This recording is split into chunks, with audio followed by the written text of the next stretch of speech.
Mis enigmas favoritos presenta información basada en parte en teorías y opiniones, algunas de las cuales son discutibles. El propósito del programa no es dar por válida ninguna parte de la controversia, sino emplear los informes y pruebas dramáticas para ofrecer una respuesta posible, aunque no sea la única, a estos enigmas y misterios.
Señoras, señores, amigos, muy buenas noches y sean bienvenidos a una nueva edición, a una nueva aventura de mis enigmas favoritos. Les aseguro que el tema que vamos a abordar hoy, aparte de ser muy especial, interesante, yo diría que es el más trascendente e importante de todos. Es el misterio de los misterios. Verán, en octubre de 1992, este que les habla empezó en la televisión con un programa que se llamaba Otros Planos.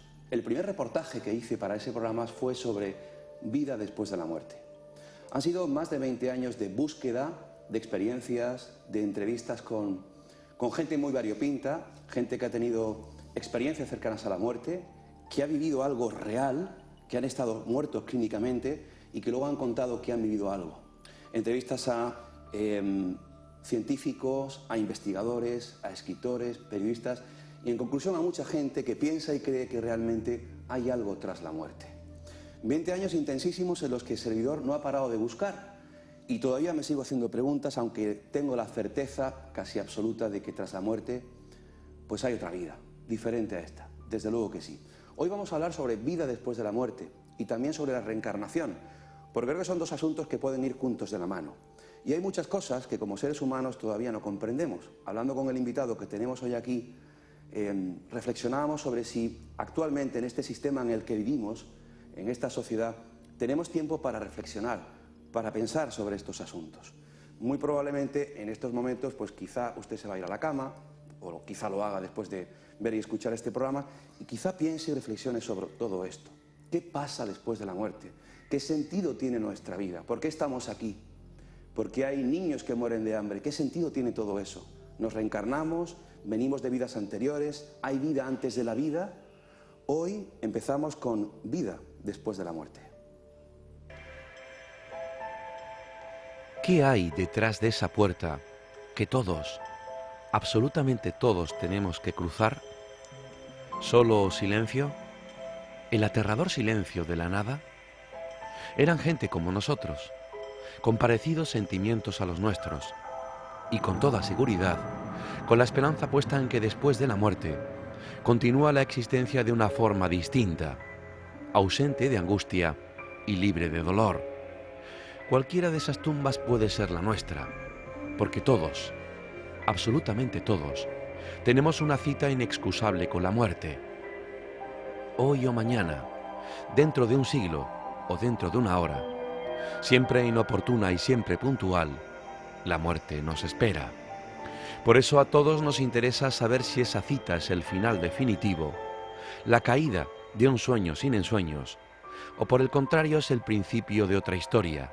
Para las religiones y para todas ellas, desde las antiguas cuyos ritos solo se conservan en forma fragmentada, hasta las que permanecen vigentes, la existencia de otra vida más allá de la muerte es incuestionable. Al fin y al cabo, las religiones han hecho de esa convicción su mercancía más rentable y su mejor medio de influencia entre las gentes. Según ellas, al otro lado espera el premio o el castigo, el goce de un paraíso eternamente placentero o el horrible infierno de atroces torturas tan bestial e injusto como los dioses mismos que el hombre ha fabricado. De esa forma, la muerte es para muchos no solo un trance angustioso por lo que tiene de viaje a lo desconocido, sino un motivo de espanto por el riesgo de tostarse eternamente.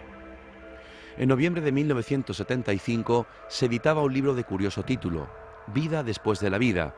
El de su autor, el Dr. Raymond Moody, recogía las experiencias de centenares de personas que habían estado clínicamente muertas o en trance de muerte inminente. Un éxito fulminante e inmediatamente otros autores, en su mayoría médicos o psicólogos, publicaron nuevos libros recogiendo casos similares, todos ellos tendentes a demostrar que esos estados cercanos a la muerte, la persona no sufre, sale de su propio cuerpo físico y entra en otro tipo de realidad. ¿Qué hay detrás de la muerte? ¿Qué es lo que realmente nos aguarda al otro lado? ¿Tendremos que esperar el paso del tiempo para poder confirmarlo? ¿Qué creen ustedes?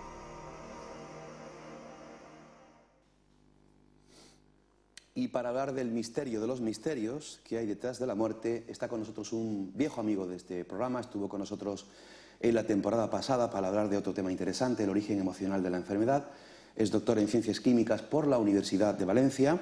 Trabaja actualmente desde hace muchos años en el Servicio de Hematología y Oncología del Hospital Clínico Universitario de Valencia como investigador en la determinación de la predisposición genética al cáncer, y en su tiempo libre, que le queda poco, escribe libros como el que tengo aquí conmigo, Las leyes espirituales, un libro que lleva ya algún tiempo pues rodando por toda nuestra piel de toro en España, incluso en países latinoamericanos.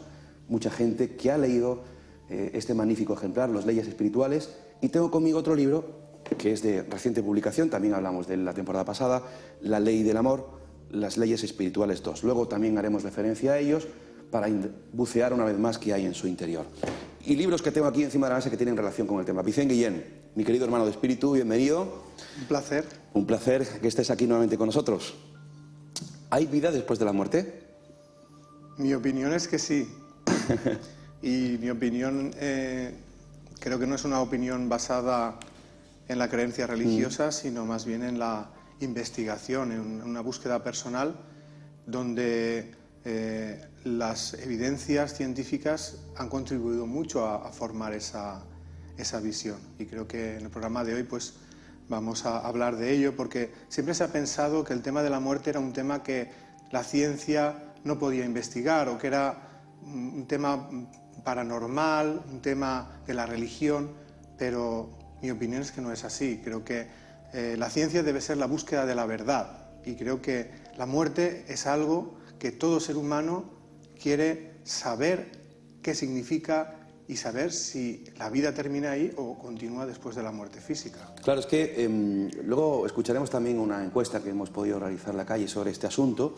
Mucha gente piensa todavía, fíjate, en esta segunda década del siglo XXI, que lo de la vida después de la muerte sigue siendo un tema de creencia, ¿no?, de fe. Y es cierto que estos últimos años, Vicente, científicos como tú, profesores, gente de la universidad, de la ciencia, se está aproximando para investigar este asunto. Es cierto. Yo personalmente no me dedico a este tema, pero he tenido ocasión de conocer muchas experiencias de muchas personas y también pues explorar en toda la investigación científica que hay al respecto. Y hoy pues intentaremos poner sobre el tapete cuáles son esas evidencias científicas, que a verlas haylas.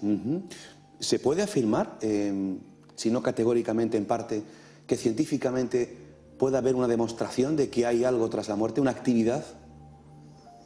Bueno, opino que en ciencia nunca se puede afirmar todo rotundamente, porque lo que a lo mejor ahora piensas que es la verdad, dentro de unos años se descubren nuevos hallazgos que modifican esa verdad. Lo que podemos es hacer hipótesis sobre qué es lo más probable. Y creo que la investigación nos está acercando hacia la hipótesis o hacia la teoría de que la muerte física no es el final de la vida, sino que es simplemente una transición hacia otro plano. Me convierto ahora un poco en juez y te pregunto, Vicente, ¿pero qué pruebas hay de vida después de la muerte? Bueno, al principio en el reportaje pues se ha hablado de que hay algunas personas que han pasado por la experiencia de muerte clínica y luego han sido reanimadas por los métodos de reanimación que actualmente disponemos, y estas personas están contando una historia que ocurrió en ese intervalo donde supuestamente estaban muertos. Y resulta que esa historia es muy común de unos seres humanos a otros, no importa el lugar donde viven, no importa la creencia que tengan, y ese es el principio, digamos, del hilo por donde empezar a tirar. Y ha habido investigadores que se han dedicado a investigar exhaustivamente todos los casos de muerte clínica y luego han entrevistado a esos pacientes para ver si han recordado algo o no. Y entonces han hecho estudios a nivel estadístico, luego comentaremos algunos de ellos, para ver cuál es la incidencia de este tipo de experiencias, qué cosas hay en común y intentar ver si se trata de alucinaciones o hay algún tipo de realidad detrás de ello. Yo siempre he dicho lo mismo, ¿no? Lo importante de estas experiencias que hemos ido recopilando a lo largo de los años, de entrevistas y encuentros con gente que ha tenido, pues eso, experiencias cercanas a la muerte, que ha estado clínicamente muerta, es decir, parada cardiorrespiratoria. Vuelven a la vida y cuentan una serie de visiones muy parecidas en personas de diferente raza, trabajo, nivel intelectual, profesión, etc. Estaba recordando también que en noviembre de 1975 se editaba este libro que los seguidores y amigos del misterio pues conocen muy bien, Vida después de la vida, del doctor Raymond Moody, y a partir de ahí ha habido trabajos, libros, artículos de investigación del propio Raymond Moody, Melvin Morse, Pim Van Lamel, Sam Parnia actualmente y Peter Fenwick en el proyecto AWARE del que vamos a hablar. Proyecto AWARE. ¿Qué es esto del proyecto AWARE? Es decir, científicos de renombre que están trabajando en universidades, en departamentos científicos y están, pues eso, investigando este asunto. Efectivamente. Quizá Raymond Moody sea el primero en la época moderna, ¿no? Que investiga estos temas, pero después de él, pues la verdad es que ha habido muchos que han aportado muchas cosas. El proyecto AWARE, si quieres, lo comentamos un poquito. Adelante. Es un estudio, digamos que las siglas vienen a ser como un juego de palabras de la conciencia después de la muerte. Y lo que pretende este estudio es estudiar los casos de experiencias cercanas o todos los casos de personas que han pasado por la experiencia de muerte clínica en un número de hospitales bastante importante. Creo que hay 25 hospitales del Reino Unido, de Estados Unidos, alguno en Austria, que van a dedicarse a investigar sistemáticamente, de manera prospectiva, es decir, no después de que haya ocurrido recoger los datos, sino a priori empezar a recoger datos, pues datos que van a recoger los datos clínicos, farmacológicos, es decir, esas personas cómo han sido reanimadas, en qué condiciones, y luego ver qué es lo que sacan de todo ese trabajo. Esto no es eso es un trabajo donde participan muchos investigadores. El Sam Parnia y Peter Fenwick son, digamos, los directores del proyecto. Ellos ya llevan detrás de sus espaldas una investigación importante en sus hospitales. Universidad de Southampton es uno de los centros, y lo que pretende este estudio es recabar el mayor número de casos de personas que han pasado por la experiencia cercana a la muerte y ver si algunos de ellos relatan experiencias cercanas a la muerte, de vivencias vividas en ese periodo. Déjame ofrecer algunos datos sobre el proyecto AWARE. El estudio AWARE, iniciado en 2008, es el primero lanzado por el Proyecto de la Conciencia Humana, una colaboración multidisciplinar de científicos internacionales y médicos que han unido sus fuerzas para estudiar la relación entre la mente y el cerebro durante la muerte clínica, y está dirigido por el doctor Sam Parnia, un experto de renombre mundial en el estudio de la mente humana y la conciencia durante la muerte clínica, junto con el doctor Peter Fenwick y los profesores Stephen Holgate, Robert Peveler de la Universidad de Southampton, al sur de Inglaterra. El equipo trabaja en colaboración con más de 25 grandes centros médicos de toda Europa, Canadá y Estados Unidos. Es increíble la cantidad de científicos que, con mente abierta, lo importante que es esto, es que claro, si hablamos hace 20 años o 25 años, recordaba yo el primer reportaje, esto era como algo impensable, es decir, sí, se hacían pinitos, algunos científicos se aproximaban a este asunto, pero seguía siendo algo como clandestino, algo mal visto y sobre todo algo que estaba más en el campo de la fe, la religión y la creencia. Es cierto, yo creo que ha habido una evolución y para mí eso es algo positivo porque hay muchos investigadores implicados y los estudios son muy serios, igual que se podría hacer un estudio genético o un estudio epidemiológico de cualquier tipo de enfermedad. De la misma manera, con los mismos criterios se están haciendo estos estudios. El estudio Aguara es un estudio muy ambicioso porque no se va a quedar solo en estos 4 o 5 años, sino que va a continuar durante más tiempo, pero la proyección que ellos hacen es de entre septiembre y octubre de 2013 ya tener resultados de este estudio que serán publicados en revistas de investigación y también pues, pretenden pues, darlo a conocer a nivel público. El doctor Parnia afirma: el punto destacable de estas experiencias es que mientras que los estudios del cerebro durante el paro cardíaco han demostrado que no hay actividad cerebral mensurable, los pacientes han informado de percepciones detalladas que indican lo contrario, es decir, un alto nivel de conciencia en ausencia de actividad cerebral detectable. Si objetivamente se pueden verificar estas afirmaciones, los resultados podrían tener profundas implicaciones, no solo para la comunidad científica, sino para la concepción que tenemos sobre la vida y la muerte. Es decir, parece que hay una separación o una diferenciación entre la mente, el cerebro, la conciencia, como que hay algo que trasciende a esa muerte física, ¿no? Las pruebas van diciendo que sí. Una de las conclusiones a las que llegan en todos estos estudios es precisamente esa, ¿no? Que no se puede explicar la experiencia bajo el concepto de la actividad cerebral, porque en estos momentos no hay actividad cerebral. Sin embargo, esas personas están relatando que siguen siendo conscientes y cuentan una serie de vivencias tan reales como para nosotros el estar aquí en este momento. Entonces, claro, eso es algo muy llamativo, ¿no? Porque siempre la tendencia a pensar es que la conciencia reside en el cerebro. Sin embargo, si atenemos a los resultados de estos estudios, la conciencia no residiría en el cerebro, sino que el cerebro sería como el vehículo físico a través del cual se manifiesta la conciencia. ¿Y qué le decimos a esos médicos todavía o científicos o personas que afirman que esas visiones, esas percepciones, experiencias son producidas por fabricación de endorfinas, hormonas, alucinaciones por la medicación, etcétera, etcétera? Yo para responder a eso quiero hacerlo utilizando no mi opinión, sino los datos de uno de los estudios más ambiciosos que se han hecho hasta ahora sobre experiencias cercanas a la muerte, que es el estudio dirigido por el doctor Pim van Lommel en Holanda, que en el año 2001 publica un artículo en la revista Lancet, que es una revista muy prestigiosa a nivel de investigación, sobre experiencias cercanas a la muerte en supervivientes de paro cardíaco, un estudio prospectivo que se hace en diferentes hospitales de Holanda. Prospectivo quiere decir que no se analizan casos que ya han ocurrido, sino que se van a empezar a analizar a partir de ese momento. Es un estudio que empieza en los años 90 y que dura muchos años. En este estudio analizan más de 400 casos de personas que han pasado por muerte clínica e investigan pues, qué porcentaje de esas personas tienen experiencias cercanas a la muerte. Alrededor del 18%, unas 65 personas, cuentan vivencias que se pueden englobar bajo el término de experiencias cercanas a la muerte. Dentro, digamos, de ese calificativo hay diferentes experiencias, por ejemplo, la salida del cuerpo, la conciencia fuera del cuerpo, la sensación de bienestar fuera del cuerpo. Eso sería, digamos, la experiencia más suave, ¿no?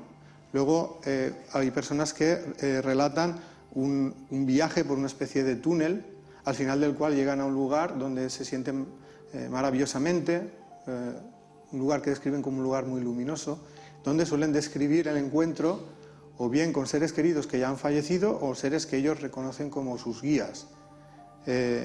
Y normalmente ahí en ese encuentro se les dice que todavía no ha llegado su hora y que se tienen que volver. Entonces es cuando regresan al cuerpo. Entonces eso, digamos, sería... Hay personas también que tienen un recuerdo, como una rememoración de los hechos de su vida, normalmente hacia atrás. Esa experiencia no la tienen todos.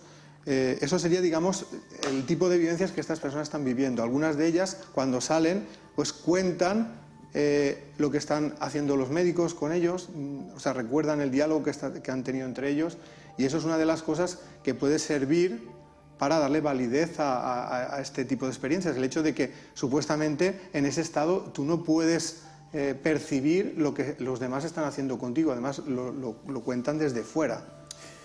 Vamos a saludar, permíteme, Vicente, a amigos del Facebook que están escribiendo ya sus comentarios. Abrimos nuestras vías de comunicación, nuestro muro de Facebook, en Mis Enigmas Favoritos, nuestro correo electrónico, misenigmasfavoritos@gmail.com, por si desean escribirnos algún correo electrónico, contarnos alguna experiencia o hacer alguna pregunta.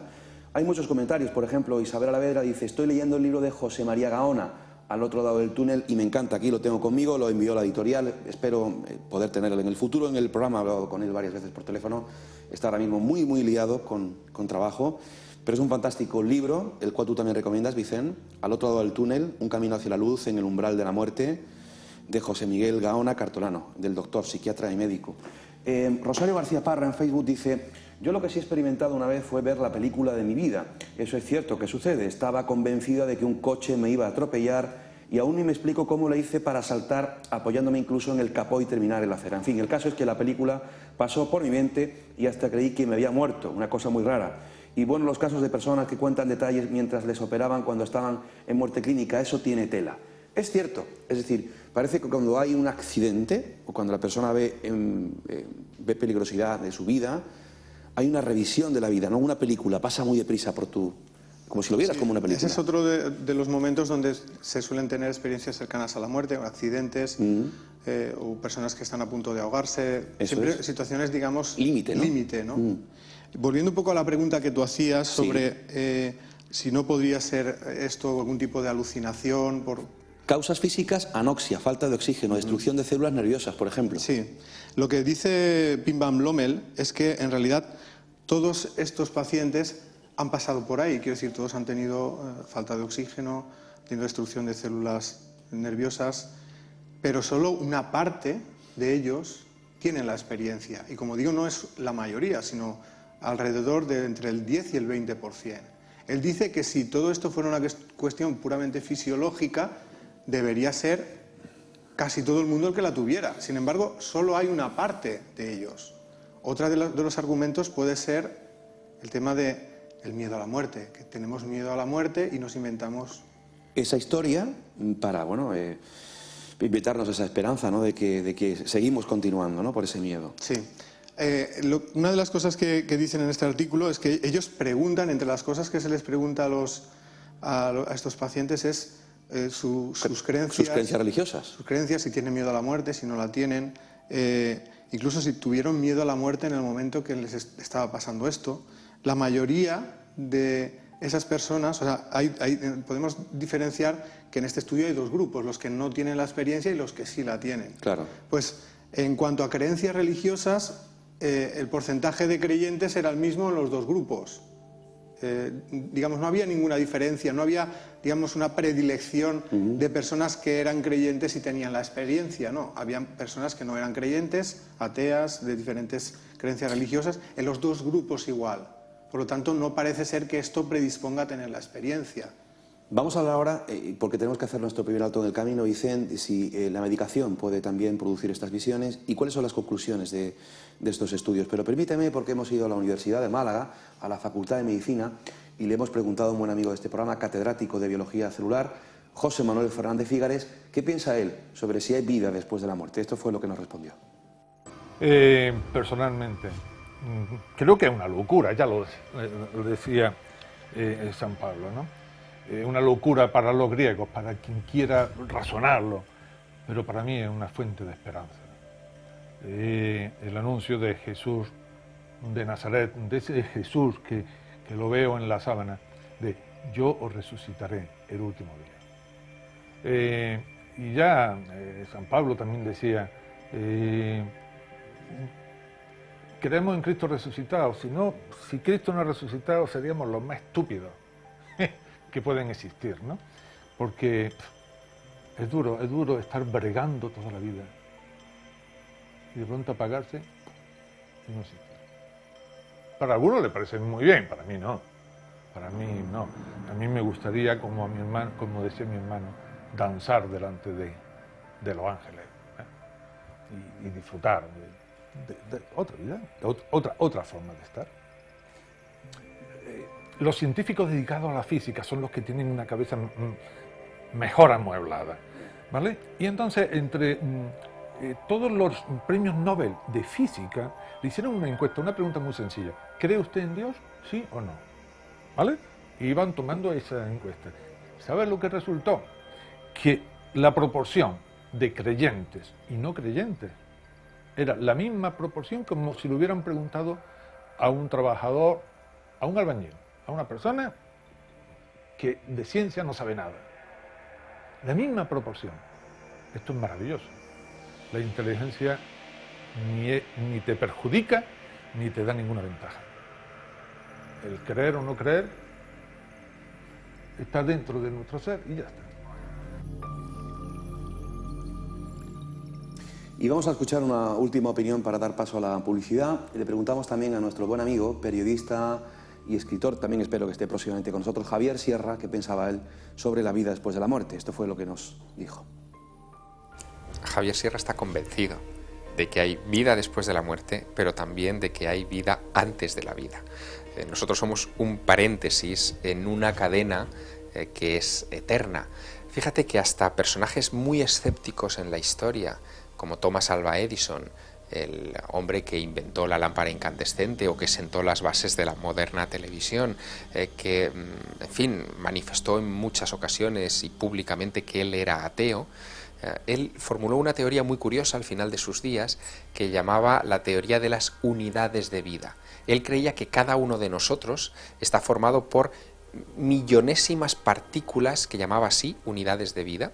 En concreto, él llegó a decir que aproximadamente por cada célula que tenemos en nuestro cuerpo podemos tener unas 5.000 unidades de vida, y que cuando uno moría o uno muere, esas unidades de vida se dispersan, abandonan la carcasa y navegan por el universo circundante buscando otro huésped, o que puede ser animal o persona, y continuar así la existencia. Porque él se remitía a un planteamiento que hoy nos puede parecer simple, pero que es efectivo a la hora de pensar en esta pregunta en concreto que me formulas, y es que él decía que la energía ni se crea ni se destruye, solo se transforma, y nosotros somos energía. Somos mucho más que carne y hueso. A nosotros nos alienta algo dentro que es intangible, que es energético, y eso es lo que ni se crea ni se destruye, solo cambia de lugar. Me suscribo, por lo tanto, a esa idea peculiar de Thomas Alva Edison. Vicente, ¿algo que comentar de lo escuchado de ambos testimonios? Bueno, yo comentaría respecto a la segunda intervención, que yo creo que lo que sobrevive no son las unidades de energía propiamente dichas, sino el espíritu. Quiero decir que todos nosotros somos espíritus encarnados, y que cuando ese cuerpo físico muere, continuamos nuestra vida, pero manteniendo nuestra individualidad y nuestra conciencia personal. Eso no se destruye cuando pasamos al otro lado. Pienso que es cierto que los dos son favorables a la vida después de la muerte.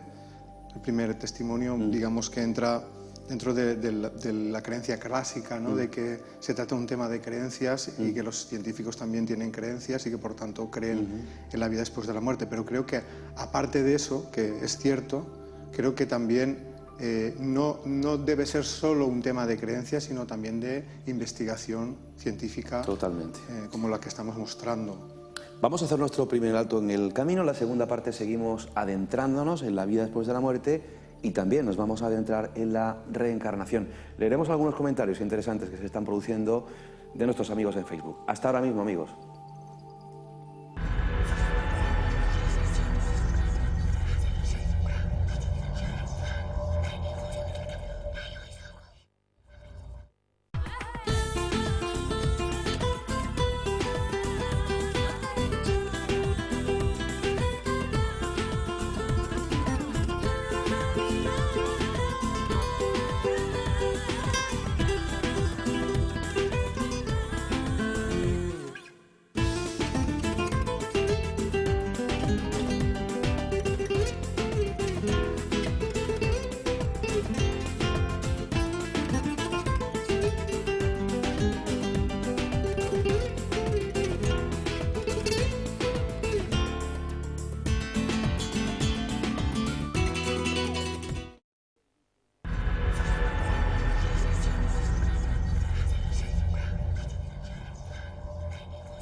Comenzamos la segunda parte del programa. Por si usted se acaba de incorporar, hoy hablamos sobre la vida después de la muerte, aunque a continuación hablaremos también del apasionante asunto de la reencarnación. ¿Quién no se lo ha preguntado alguna vez? Bueno, hay personas que no se lo han preguntado nunca, sinceramente, luego lo vamos a ver en la encuesta. ¿Qué hay después de la muerte? ¿Qué nos aguarda al otro lado? ¿Continuaremos existiendo de una forma distinta, ausente de angustia y libre de dolor? ¿Podemos comunicarnos con esa vida? ¿Hay vida antes de la vida? Preguntas y más preguntas. Nos acompaña hoy en el programa el doctor en Ciencias Químicas por la Universidad de Valencia. Actualmente trabaja desde hace mucho tiempo en el Hospital de Valencia, Vicent Guillén, investigador y escritor de libros como los que tengo aquí en la mesa. Las leyes espirituales, este lo hemos presentado ya en algunas ocasiones, La ley del amor, también de Vicent Guillén, y hay otros libros relacionados con el tema, muchos, yo en casa tengo un montón, me traigo unos cuantos. El de nuestro querido doctor ya desaparecido que hemos entrevistado varias veces, Yo vi la luz, Experiencias cercanas a la muerte en España, del doctor Enrique Vila, prólogo del buen amigo Juan José Benítez, el de Raymond Moody también y Paul Perry, Destellos de eternidad, testimonios de experiencias de muertes compartidas, el que hemos dicho anteriormente, el más reciente, de más reciente publicación, Al otro lado del túnel, un camino hacia la luz en el umbral de la muerte, del doctor psiquiatra José Miguel Gaona Cartolano. Permítame, dicen, que te lea algún comentario que están haciendo nuestros amigos en Facebook. Katy Palou desde Mallorca escribe: Vicent, ¿se ve solo la vida pasada o puede verse también lo que vendrá hasta que llegue la hora de partir porque ya es la hora? Normalmente en estas experiencias lo que se recuerda es la vida pasada, que es lo que se ha vivido. La vida futura es algo que todavía no ha ocurrido, por lo tanto no puede recordarse. Es decir, esto es como si tú extrayeras un pendrive del ordenador porque ya vas a dejar de trabajar con él, ¿no? Entonces la transferencia de toda la información te la llevas con el espíritu. Entonces todo lo que has vivido es lo que te llevas. Lo que no has vivido todavía no ha ocurrido, por lo tanto no lo puedes llevar. Siento que hay personas que en ciertos estados pueden tener como proyecciones del futuro, pero esto no tendría que ver con las experiencias cercanas a la muerte, sería otro tipo de experiencia. Paloma Sánchez Boutiller escribe: no le tengo miedo a la muerte, sí al sufrimiento antes de ella, y por mi parte protectora el no estar para cuidar a los que quiero. Creo que es otra fase de nuestra existencia. Esto que menciona Paloma es muy importante, porque a mí lo que me ha llamado siempre la atención, Vicent, después de recoger estas experiencias, es el cambio tan importante y tan brusco, es un giro de 180 grados en la visión, percepción, integración de la propia vida, ¿no?, que tiene el sujeto. Es cierto, eso es una de las conclusiones también de los estudios, ¿no? Porque el estudio de Samparnia no solo se centra en las experiencias vividas durante el momento de la muerte, sino que les hacen encuestas después de 2 años y después de 8 años sobre cómo ha cambiado su perspectiva sobre la vida y la muerte. Entonces, en el grupo de personas que han pasado por la experiencia cercana a la muerte, prácticamente es unánime la pérdida del miedo a la muerte. Esto es algo que respecto al otro grupo es bastante notable. En el otro grupo sigue habiendo miedo a la muerte, el grupo que no ha vivido experiencia cercana a la muerte, aunque sí que ha pasado por la parada cardiorrespiratoria. Es que cuando se deja de tener miedo a la muerte, Vicent, se produce un desapego total. De hecho, otra de las cosas que les ocurre a estas personas es que empiezan a ver la vida de otra manera. Claro. O sea, los valores de la vida cambian. Normalmente las personas estamos muy preocupadas del éxito, la fama, tener dinero, ser sexys para ligar más, pagar la hipoteca, ese tipo de cosas. Estas personas se dan cuenta que todo eso no tiene gran importancia, que lo realmente importante es desarrollar los sentimientos. Por eso luego son personas que valoran mucho eso. De hecho, son personas que se vuelven muy intuitivas para percibir los sentimientos y también se vuelven más sensibles respecto a sus propios sentimientos y también respecto al sufrimiento de los demás. Espirituales. Sí, se vuelven más espirituales. Se vuelven más espirituales. Y esto además es una de las conclusiones del estudio, que respecto al grupo control que no ha tenido la experiencia, hay ese cambio, ¿no? Vicent, hablamos también de si era posible que la medicación recibida en muchos pacientes en ese estado de cuasi muerte, ¿no?, puede producir esas alucinaciones, esas visiones. Ellos también estudian este aspecto porque ellos recogen qué tipo de medicación, dosis que han recibido de todos los pacientes que han pasado por la parada cardiorrespiratoria y llegan a la conclusión que es prácticamente igual en los dos grupos, con lo cual no puede ser este el motivo. Sí que es cierto que hay personas que cuando son sometidas al estímulo de diferentes drogas pueden tener una experiencia extracorpórea.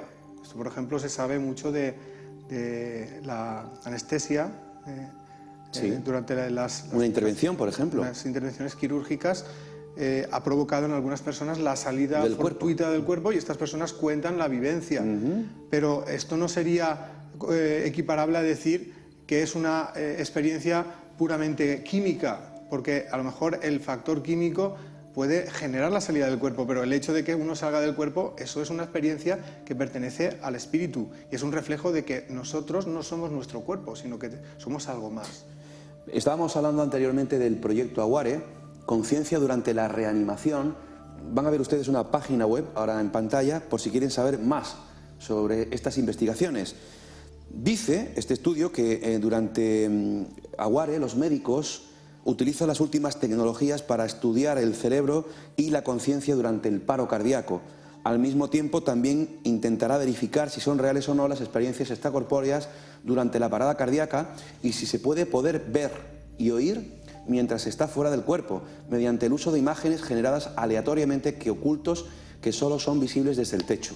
Es curioso también porque a mí me llama poderosamente la atención, Vicente, los casos de niños que tienen ese tipo de experiencias y de ciegos de nacimiento que son capaces luego de describirte colores o cosas.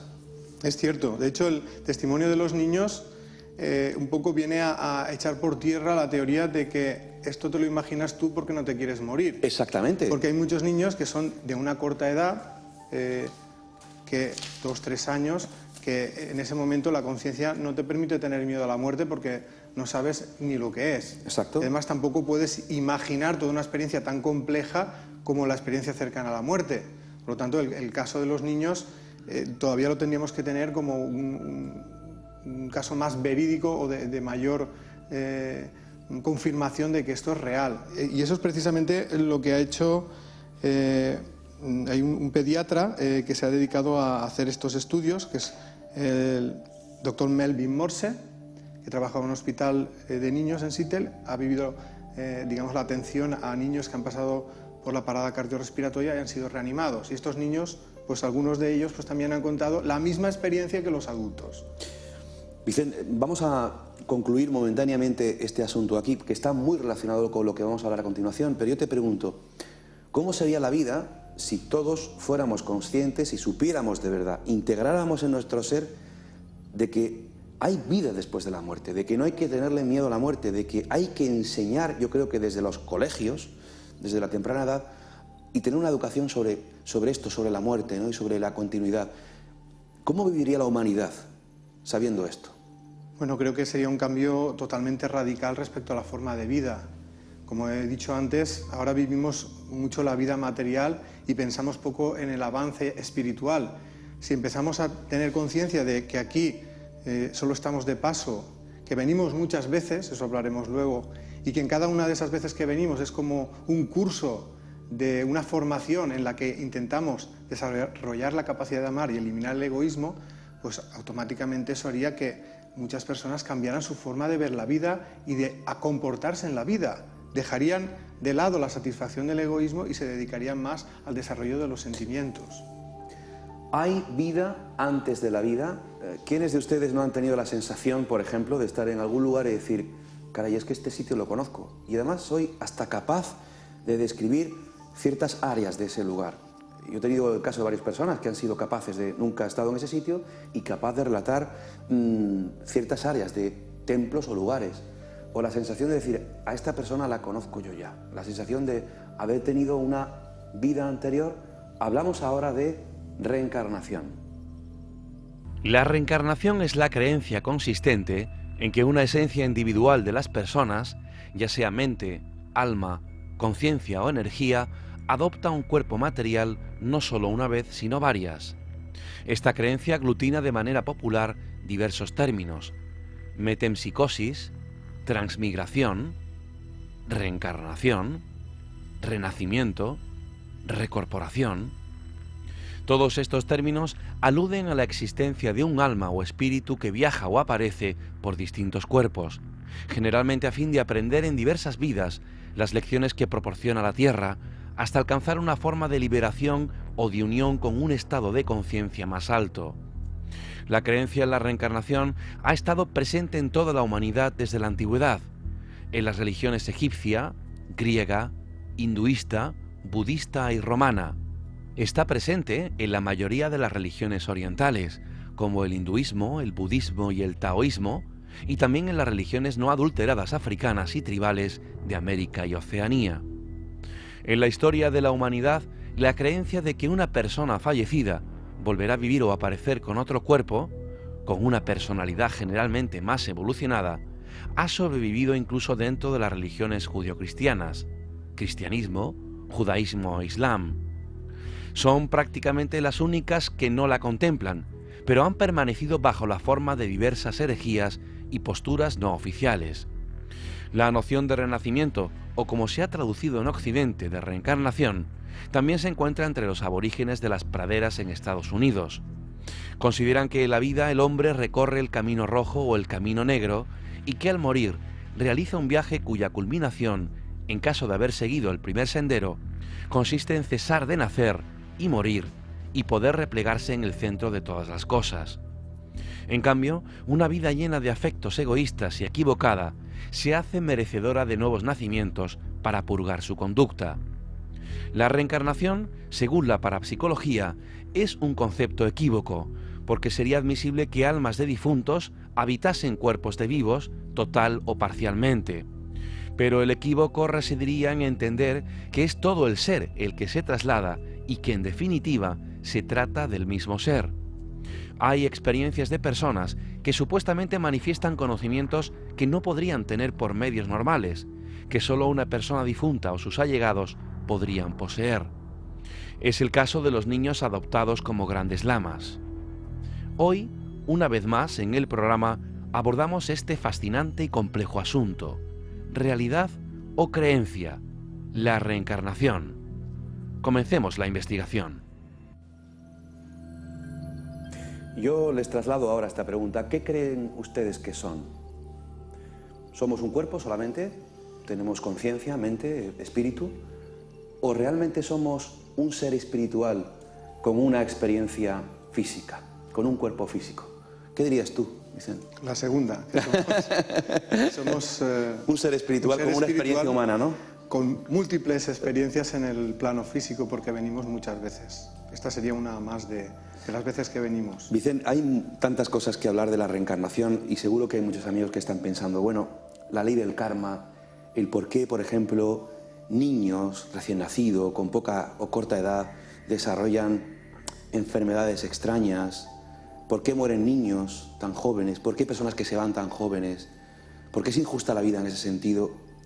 ¿Hay alguna ley superior, incomprensible para nosotros como humanos, que tenga su orden y su razón de ser?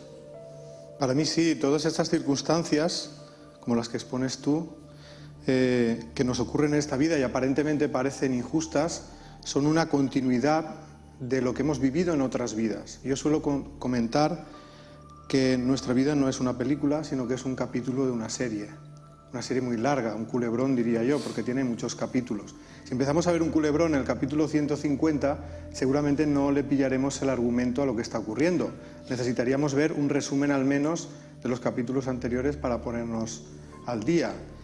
Y si eso lo hiciéramos, entonces ya encajaríamos el argumento de ese capítulo. Pues lo mismo ocurre con esta vida. Para conocer completamente el porqué de las circunstancias de esta vida, nacer en una circunstancia más o menos negativa, tener un tiempo más o menos largo de vida, venir con una enfermedad de nacimiento o venir sano, todo eso está relacionado con lo que has vivido en otra vida. De hecho, es una circunstancia que uno elige antes de nacer, con el propósito de evolucionar.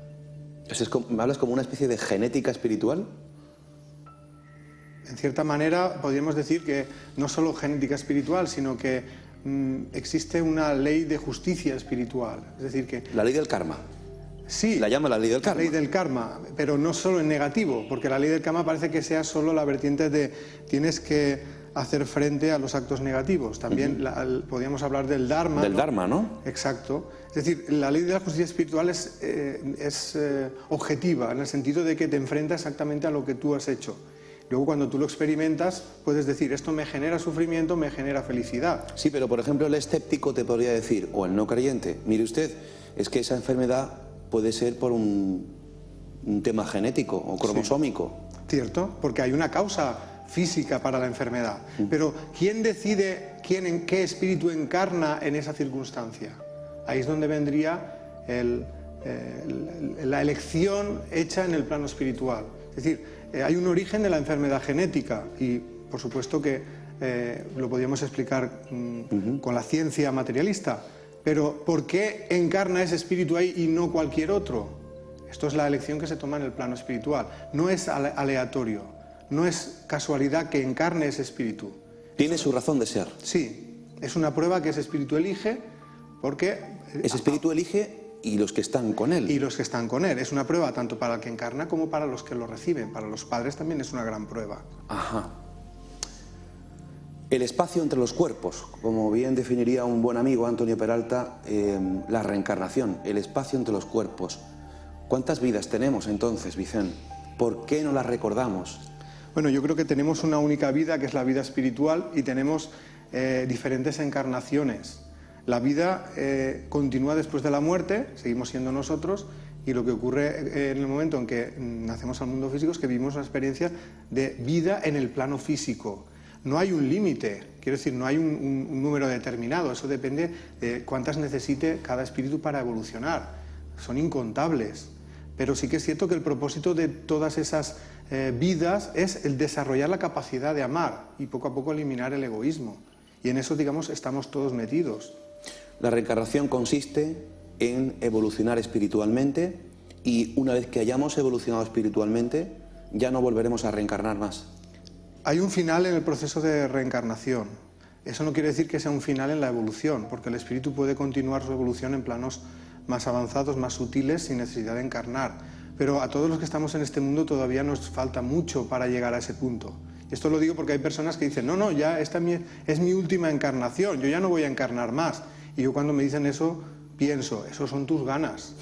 Porque en realidad se nos hace la vida muy pesada y desearíamos no volver más para no sufrir. Pero nos es necesario venir para evolucionar. Yo suelo decir que la vida en el plano espiritual es el examen teórico y la vida en el plano físico es el examen práctico, como en el examen de conducir.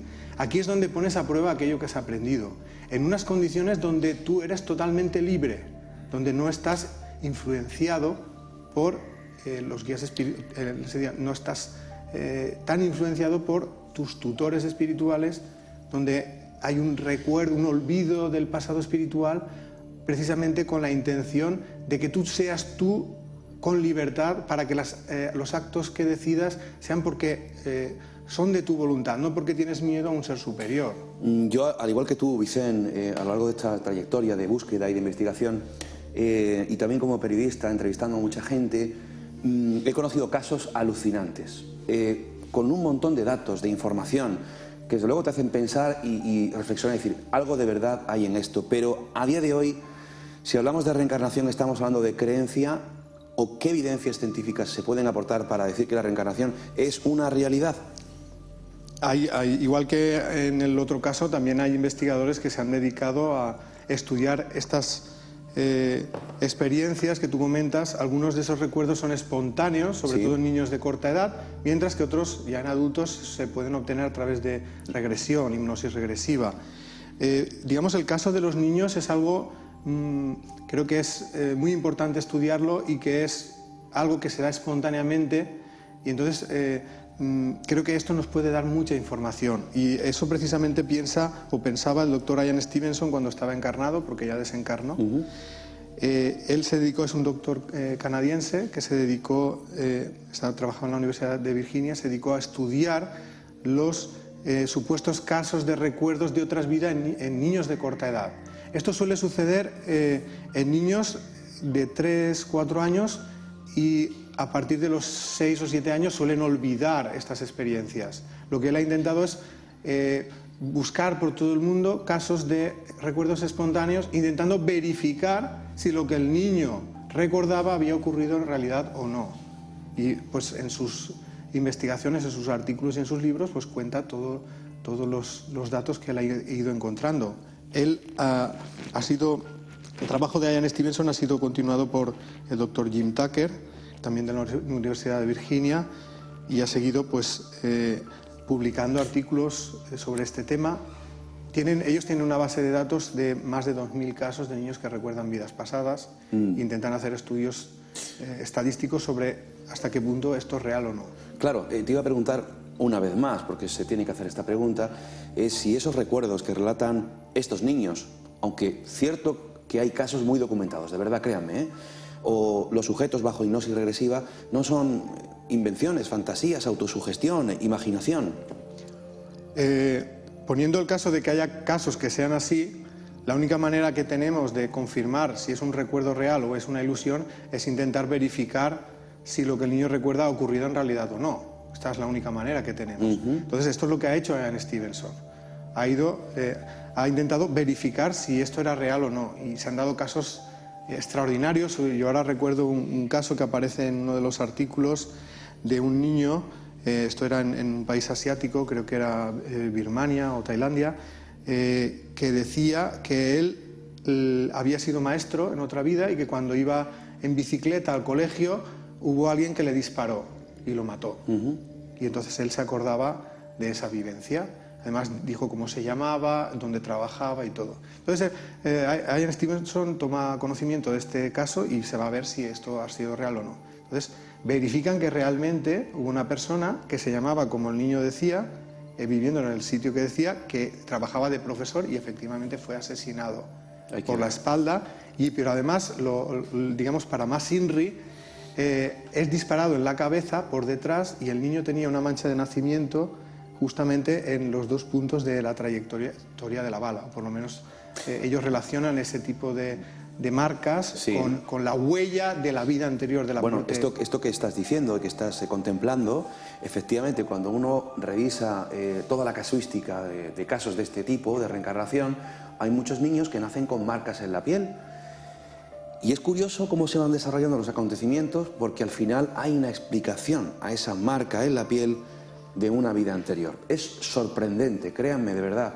Yo entiendo que para el que no cree, para el que no está en esta historia y de repente se encuentra de primeras escuchando hablar de esto, créanme que esto es así. O sea, hay casos súper documentados de que la reencarnación parece que es posible.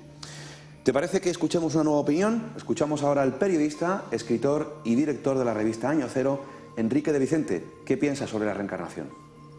Yo sí tengo que decir sí o no, blanco o negro. Con respecto a la reencarnación yo diría sí. Sí, pero.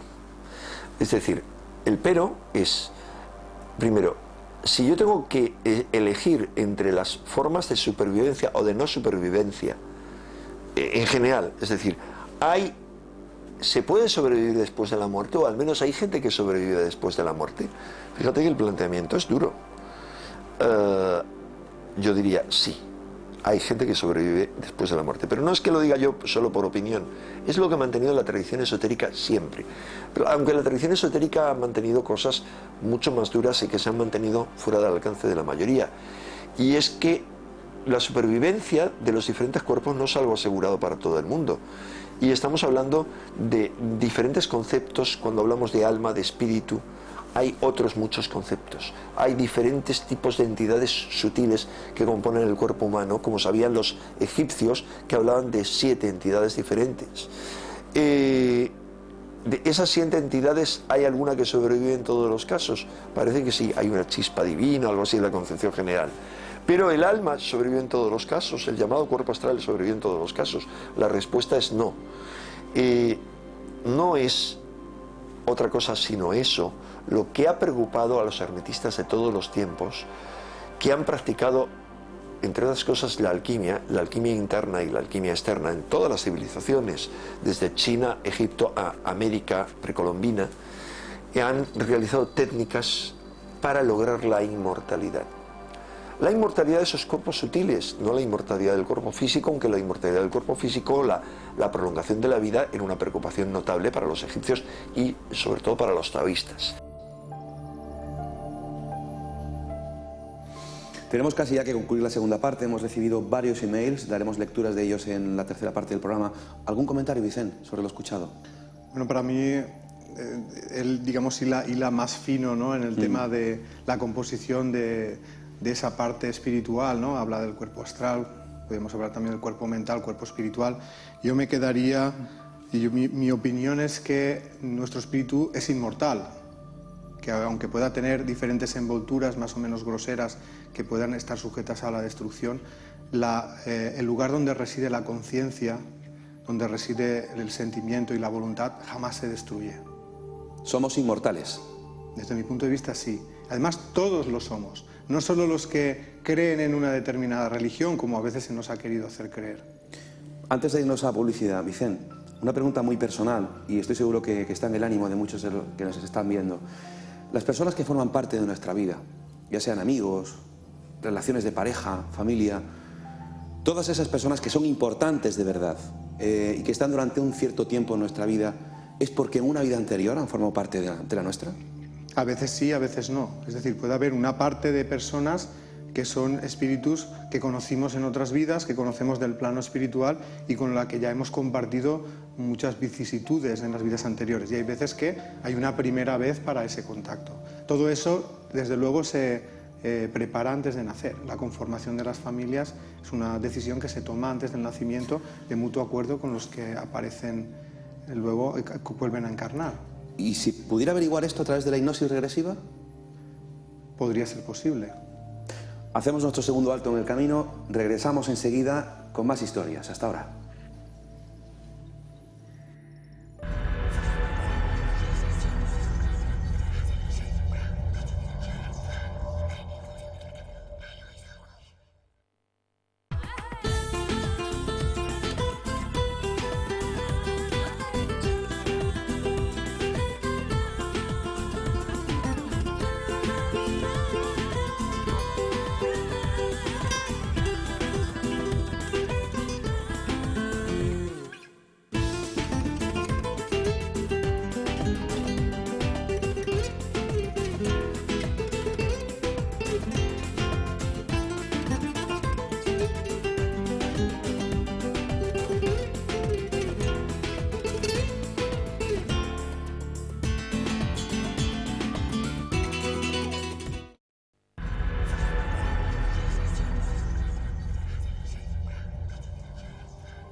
Última parte del programa. Estamos hablando del apasionante asunto de la reencarnación y todavía algunas opiniones que emitir, que tienen que escuchar y algunos documentos que queremos mostrar. Pero antes, déjenme por favor recordarle dos importantes actividades que hemos organizado a través de Mis Enigmas Favoritos. Como siempre, todos nuestros datos de contacto, nuestra página web www.misenigmasfavoritos.com. Ya la conocen de sobra, pero yo la repito todas las semanas. Nuestro correo electrónico, misenigmasfavoritos@gmail.com. Ya hemos recibido varios correos. Bueno, pues todas las cosas que organizamos, y vamos a organizar más ya de cara a la temporada de primavera y verano, a través de nuestra página web. Y decirles que hemos aplazado en fecha el viaje que teníamos previsto a ver el nuevo Museo de las Caras de Belmez y las copias de la Sábana Santa de No Alejo, en la provincia de Jaén, para el sábado 20 de abril. Sábado 20 de abril. Y que el simposium Enigmas y Misterios en Málaga también lo hemos desplazado en el tiempo y lo hemos pasado al sábado 25 de mayo. Todas las conferencias, títulos, sinopsis, gente que va a estar con nosotros en ese especial día, sin duda, en nuestra página web. Dicho todo esto, hemos abierto nuestras vías de comunicación, a ver si da tiempo también a abrir el teléfono. Vamos a ver un fragmento de una película. A mí me encanta muchas veces ilustrar estas entrevistas, estos programas con momentos de películas que muchas de ellas están basadas en historias reales. Hay una película del año 1977, fíjense cuántos años, interpretada por un jovencísimo Anthony Hopkins, que precisamente habla de una historia, el caso de Audrey Rose, un caso de reencarnación. Y hay un momento, Vicente, de la película, estoy seguro que lo conoces, que vamos a rememorar aquí ahora. Consideran la muerte como el final de la vida, un salto a la nada eterna de la cual no hay esperanza de regreso. Por esta razón, se hallan rebosantes de temor y desesperación, e incluso de rabia ante la injusticia de la muerte. Nosotros en la India no tememos a la muerte. Nuestros cuerpos, por el hecho de ser materia, perecen. Pero el alma, que es espíritu, jamás puede perder. Esa es la diferencia entre materia y espíritu. En la India, nuestra creencia en la reencarnación nos impulsa a amar a todos los seres humanos, porque en el transcurso de nuestros numerosos renacimientos hemos sido padres, hijos y amigos unos de otros. Para nosotros, la muerte no significa el final de la vida, sino una separación momentánea, un leve respiro en el cosmos astral, donde el alma debe aguardar, y a través de la meditación, tratar de revestirse con más altos ornamentos espirituales antes de intentar renacer en la siguiente vida terrenal. Le ruego que me comprendan. Cuando muere una persona en mi país, entregamos al fuego su cuerpo, y mientras lo vemos consumirse entre las llamas, no nos afligimos por el cuerpo perdido, ya que el Bhagavad Gita nos asegura que al igual que un hombre desecha prendas viejas y se viste con otras nuevas, así el alma abandona los cuerpos viejos y penetra en otros nuevos.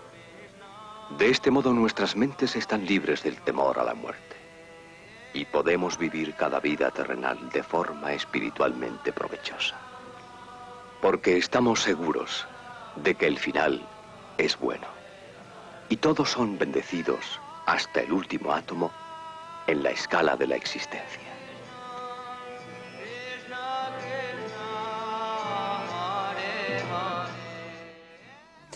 Y ahí se resume todo en ese fragmento, ¿no? La filosofía, la religión hinduista, ¿no? Está muy bien, la verdad es que ese fragmento me gusta mucho, ¿no? Yo creo que el mensaje está más elevado que lo que sería la religión hinduista, ¿no?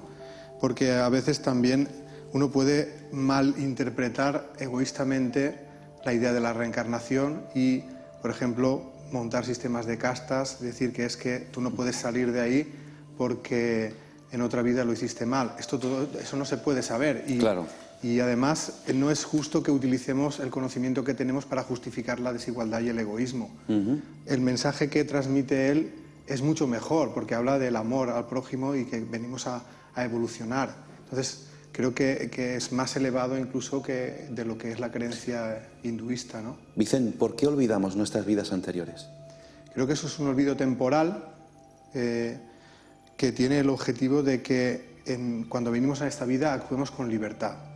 Yo lo que ocurre cuando encarnamos y olvidamos el pasado lo comparo a los programas de protección de testigos de las películas, cuando un delincuente pues decide colaborar con la justicia, pero quiere ser perseguido por sus antiguos compañeros de fechorías. Pues para evitar que le ajusten las cuentas, le dan una identidad diferente en otro lugar diferente para que empiece una nueva vida. Pues de la misma manera, el olvido del pasado y el venir a esta vida sin que los demás se acuerden de quién fuiste y tú mismo, te permite pues empezar, digamos, de cero sin que los actos del pasado te condicionen, ¿no? ¿Cuándo recordamos todas las vidas? Cuando estamos en el plano espiritual suele haber un recuerdo progresivo de todo nuestro pasado, incluido las vidas anteriores. Este recuerdo es más extenso en el tiempo cuanto más evolucionado está el ser. La información está ahí, pero los seres más avanzados son los que son capaces de explorar en su memoria espiritual más a fondo. Los que están menos evolucionados, digamos que podrán recordar con facilidad la vida anterior y tal vez alguna más atrás, pero les costará todavía explorar más atrás en el tiempo. Entonces, ¿la reencarnación impide que nos reencontremos con nuestros seres queridos fallecidos? Para nada, para nada. Primero hay que pensar que las encarnaciones no son automáticas, quiero decir, tú no desencarnas y vuelves a encarnar al día siguiente en otro bebé. Pasas un tiempo bastante prolongado en el plano espiritual y en ese tiempo seguramente vas a coincidir con seres queridos con los que compartiste la última encarnación, con los cuales vas a interaccionar en ese plano. Pero imaginemos que ocurre lo que tú dices, que cuando tú vas el otro ya ha encarnado, que eso puede ocurrir. Eso no te va a privar de ver a esa persona, porque cuando esa persona encarnada esté durmiendo, se separará temporalmente de su cuerpo y viajará al plano espiritual. Tú tendrás contacto con ella, pero ella seguramente cuando vuelva al cuerpo físico, ese contacto desaparecerá de su conciencia de esa vida, aunque perdurará el contacto en el interior. Una reflexión hecha por nuestro compañero cámara Víctor Arrechea, interesante, que estoy seguro que la han hecho muchos de ustedes en casa, es, bueno, hace muchos años no había tantos millones de personas en el planeta, y ahora que somos 7 millones y algo, hay tantas almas para encarnarse en tantos Las cuerpos. hay muchas más. Hemos comentado antes que hay lista de espera, ¿no?, para encarnar. Quiere decir que la población de la Tierra en el plano espiritual es mucho mayor que la del plano físico. digamos que ahora lo que se ha acortado son las listas de espera para encarnar. Pero también hay que pensar que el proceso de creación espiritual jamás termina, con lo cual siempre hay espíritus con necesidad de encarnar en el plano físico, porque siempre se están creando nuevos seres espirituales. Además, también puede ocurrir que haya espíritus que son originarios de otros orbes que por necesidad evolutiva quieran encarnar en este planeta, con lo cual habría también una migración espiritual con el propósito de encarnar, por ejemplo, en este planeta. Igual que nosotros podemos encarnar en otros planetas si nos es necesario para nuestra evolución. Si el nacimiento no es el principio de la vida, ¿cuál es entonces el principio de la vida del espíritu, si es que la hay? La verdad es que es una gran pregunta, ¿no? Creo que es difícil responder a eso, ¿no? Yo creo que todos somos creados iguales, como un principio espiritual primario, que es ignorante de todo, pero que tiene la potencialidad de aprenderlo todo. Sería como una semilla espiritual. ¿Quién lo creó? Esto sería una gran pregunta. ¿Existe un Dios? Sería otra pregunta. Yo creo que existe una divinidad que es el creador de todo. Digamos que eso es lo que nos da la primera chispa y las potencialidades para avanzar. Y ese ser, a raíz de ir ligándose a las formas de vida del mundo material, poco a poco va evolucionando y va desarrollándose. ¿Qué le dice Vicent Guillén a unos padres que tienen un niño o una niña con una enfermedad extraña, o a unos padres que acaban de perder por fallecimiento a un niño o una niña de corta edad? Al primer caso de un niño que viene con una enfermedad congénita de nacimiento, que no vean el cuerpo imperfecto, sino el espíritu perfecto que está encarnando.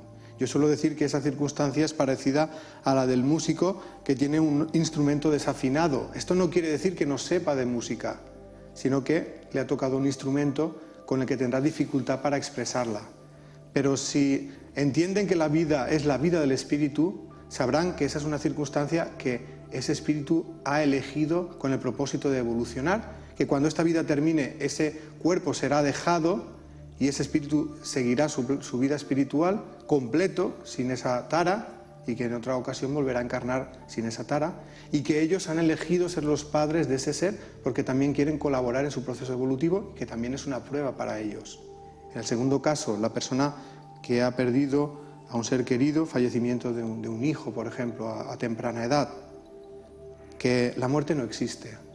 Solo es un cambio, lo que llamamos muerte es simplemente una etapa de transición hacia otra existencia menos limitada, donde esos seres son en general mucho más felices de lo que nosotros somos en este plano, que no se entristezcan por él, sino que se alegren por su entrada en la nueva vida a la que todos vamos a llegar, y que en algún momento se volverán a reencontrar con él. Hasta que ese momento llegue, seguramente ese ser les querrá hacer saber que él está bien, que no se tienen que preocupar por él. Por eso hay muchos contactos, eso sería tema para otro programa, contactos de seres que han desencarnado, que contactan con los que se han quedado en este plano para hacerles saber que ellos están bien y que no se deben preocupar por ellos. Por eso yo les diría que no sientan la pérdida de ese ser, porque es solo una separación temporal, que ese ser sigue viviendo y le entristece mucho que sufran por él. Debo reconocerte que me he emocionado escucharte, Vicent, y seguro que mucha gente que está ahí en casa le ha tocado el corazón.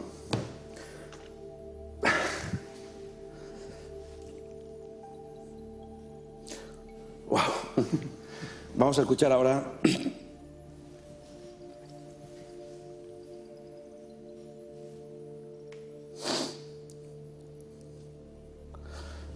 la opinión de un viejo amigo. Ángel Alcalá, astrólogo, periodista, escritor, nos opina él sobre la reencarnación. Lo escuchamos. Bueno, la creencia en la reencarnación es básica en todas las religiones de la Tierra, incluso antes. Platón ya hablaba de la transmigración de las almas, porque él, como buen filósofo y alquimista que fue, sabía que el alma en una sola vida no tiene capacidad de aprender todas las lecciones que tiene que asumir para seguir evolucionando hacia otra de las muchas moradas que tiene el Padre, como dijo Cristo. En el propio cristianismo, la creencia en la reencarnación está presente hasta el segundo concilio de Constantinopla, 555 después de Cristo. En los incas se creía la reencarnación en todos los pueblos precolombinos, por supuesto entre los budistas, entre los hinduistas. ¿Qué ocurre? ¿Por qué esta creencia tiene tanta polémica para ser admitida por Occidente? Mi opinión personal es que desde el momento en que la Iglesia y el poder político se aunan, no le interesa que el hombre sepa que puede seguir evolucionando, no haciendo caso a lo que dice el poder en la tierra, sino a lo que dice el poder en el cielo.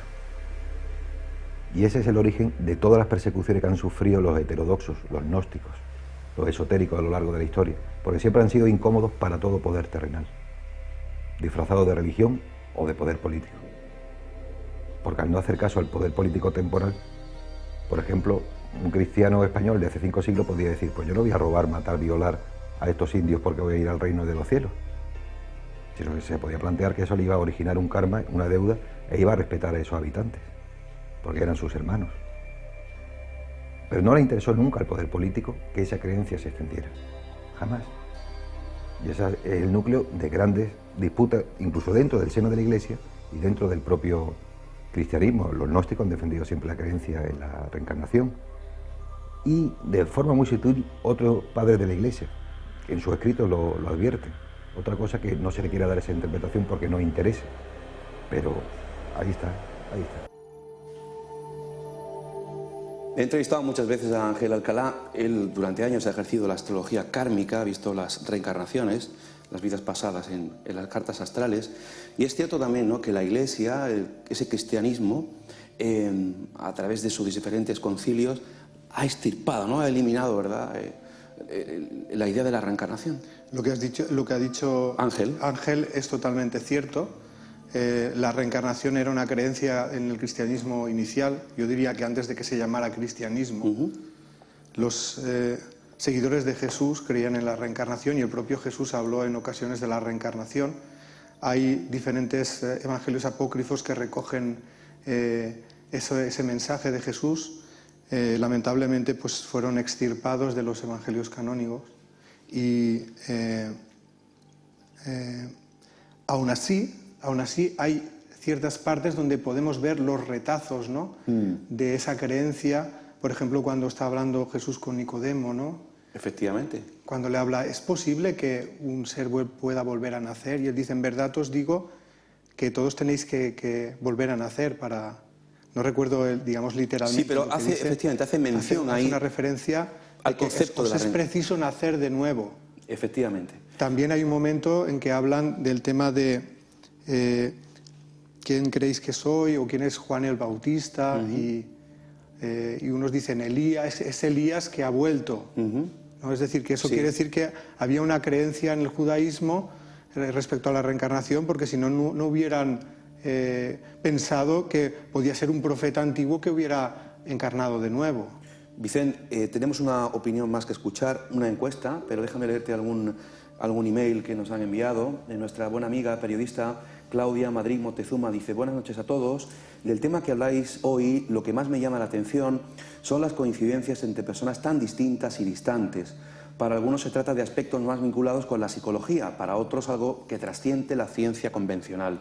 Puesto que la personalidad, recuerdos y comportamientos supuestamente transmigran en la reencarnación de una persona a otra, como posible prueba científica de este hecho, ¿valdría la comparativa por resonancia magnética funcional, que muestran las regiones cerebrales que ejecutan una tarea determinada, entre el historial clínico de un paciente fallecido y otro que asegure ser la reencarnación del anterior?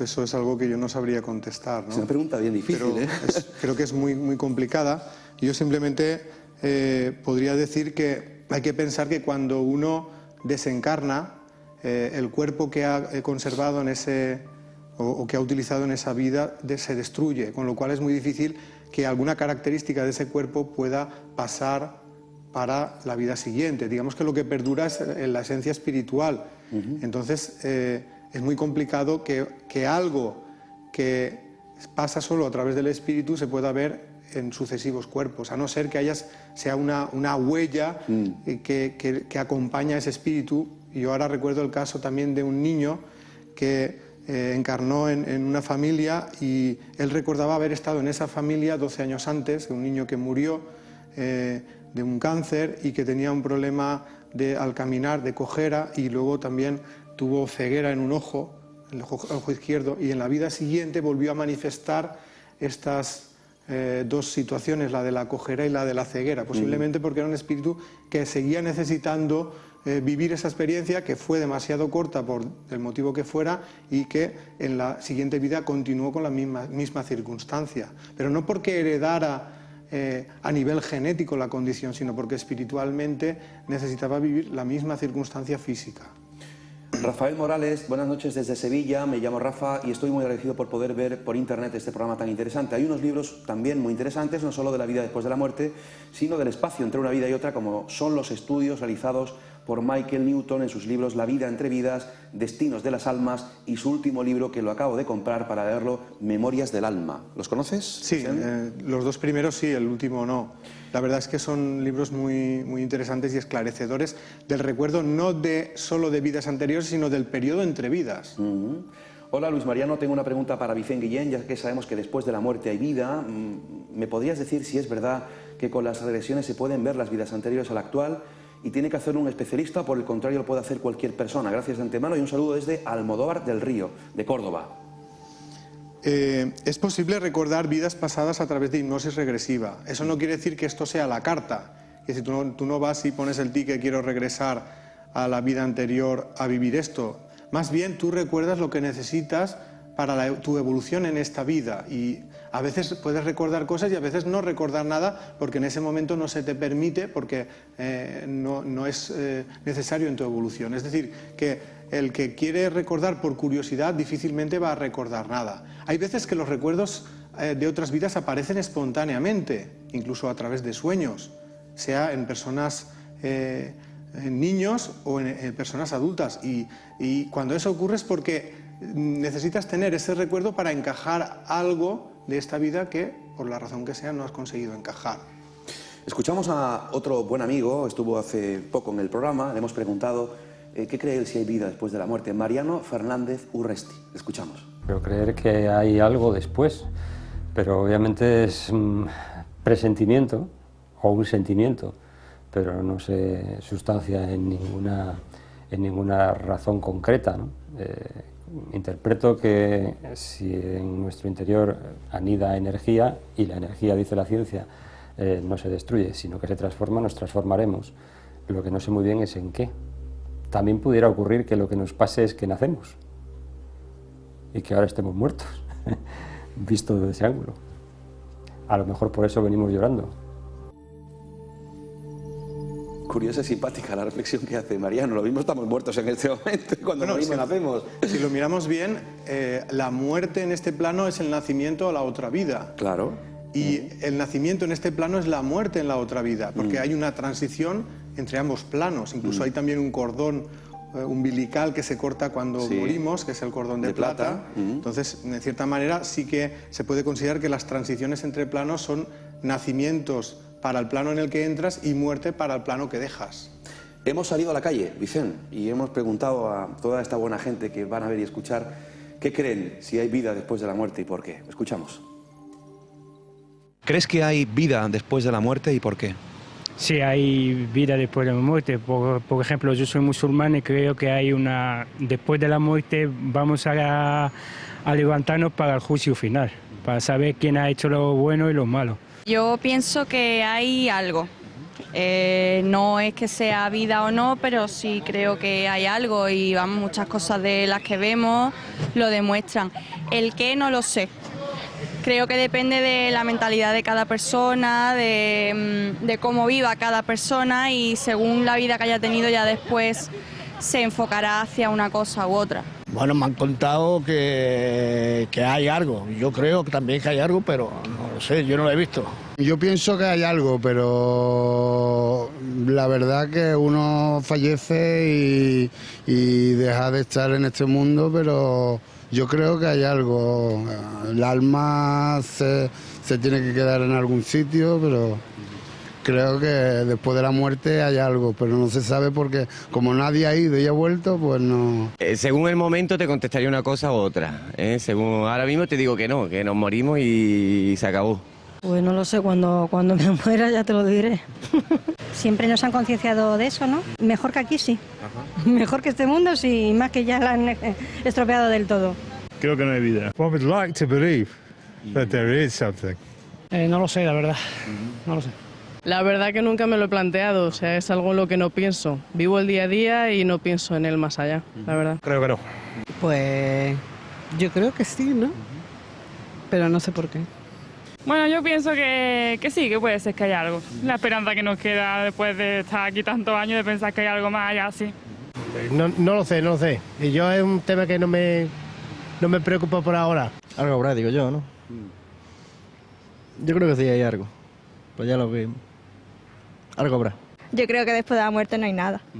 Que todo acaba aquí. Sí. Que aquí termina y empieza todo. Muchísimas gracias por la amabilidad a toda esa gente. Bueno, Vicente, yo como he lanzado tantas veces esta pregunta desde la tele y propiamente con micrófono en ristre en la calle, muchos me dicen, bueno, pues cuando me muera te lo diré. Si tengo que esperar a toda esa gente que me visite y me lo diga, madre mía, no voy a tener lugar para tanta gente. Bueno, ahí queda la simpática encuesta. Nos queda prácticamente 2 minutos y hay muchas cosas y preguntas que te haría. ¿Cuál es el sentido entonces de la vida, Vicente? ¿Cuál es el sentido de la vida? Para mí el sentido de la vida es ser feliz. Y para ser feliz es necesario desarrollar la capacidad de amar y eliminar el egoísmo. En el tiempo que dura una vida física es muy difícil que aprendamos gran cosa, porque no da tiempo. Por eso tenemos que venir muchas veces y cada una de esas veces que venimos aprendemos un poquito. Y todo eso que vamos aprendiendo se va sumando a lo que hemos aprendido. Eso hace que con el tiempo todos desarrollaremos una capacidad de amar incondicionalmente y esto nos hará más felices. Pero no es necesario vivir las pruebas de la vida para desarrollar esa capacidad de amar. ¿Cómo podemos perderle miedo a la muerte? Sabiendo que no existe. Cuando tengamos la convicción de que la muerte física no es el final de la existencia, sino que solo es un tránsito hacia la vida en el plano espiritual, entonces perderemos el miedo a la muerte. Las personas que han pasado por la experiencia de muerte clínica han perdido ese miedo, porque han echado un vistazo y han visto que las cosas continúan y además tienen buena pinta. Había personas que han dicho en la encuesta que haría falta volver, que nadie ha vuelto para contarlo. No es cierto, hay algunos que sí que han vuelto, los de la experiencia cercana a la muerte. Por eso tomémonos esos testimonios para coger confianza en que la vida continúa más allá de la muerte. ¿Crees que dentro de algún tiempo la ciencia podrá decir sí, con una prueba irrefutable de que hay vida, actividad tras la muerte? Eso es muy difícil porque la ciencia la hacen los científicos y hasta que los científicos no estén abiertos a la espiritualidad es muy difícil que eso se pueda ocurrir. Vicente Guillén, el mundo te escucha. ¿Qué le dices al mundo? Que no tengan miedo a la muerte, que luchen por ser felices, que el destino del ser humano es llegar a ser feliz, que no tengan miedo a las pruebas de la vida y que intenten mejorar interiormente porque es la única manera de llegar a ser feliz. Muchísimas gracias, ha sido de verdad un placer, nos hemos emocionado contigo, yo por supuesto, hemos aprendido y sobre todo creo que no solo hemos ofrecido pruebas o evidencias científicas de que es posible de que haya vida después de la muerte, que es posible que nos reencarnemos, sino que también hemos dado luz y generado y ofrecido esperanza. Y creo que eso es lo más importante, porque ahora muchos nos iremos a la cama a dormir y probablemente sea motivo de reflexión de quiénes somos, de dónde venimos y hacia dónde vamos. Pensemos en estas cosas importantes, que es lo que de verdad merece la pena en esta vida. Gracias por tu visita. Ha sido un placer. Mucha suerte y hasta la próxima. Y a ustedes emplazarles para la semana que viene, donde tendremos nuestra habitual tertulia y haremos la segunda parte dedicada al destino, a las casualidades, causalidades, sincronicidades, todo este asunto que también es muy interesante. Escucharemos nuevas opiniones, encuestas y abordaremos a través de nuestros 4 colaboradores este asunto. Que pasen una feliz semana, amigos. Muy buenas noches.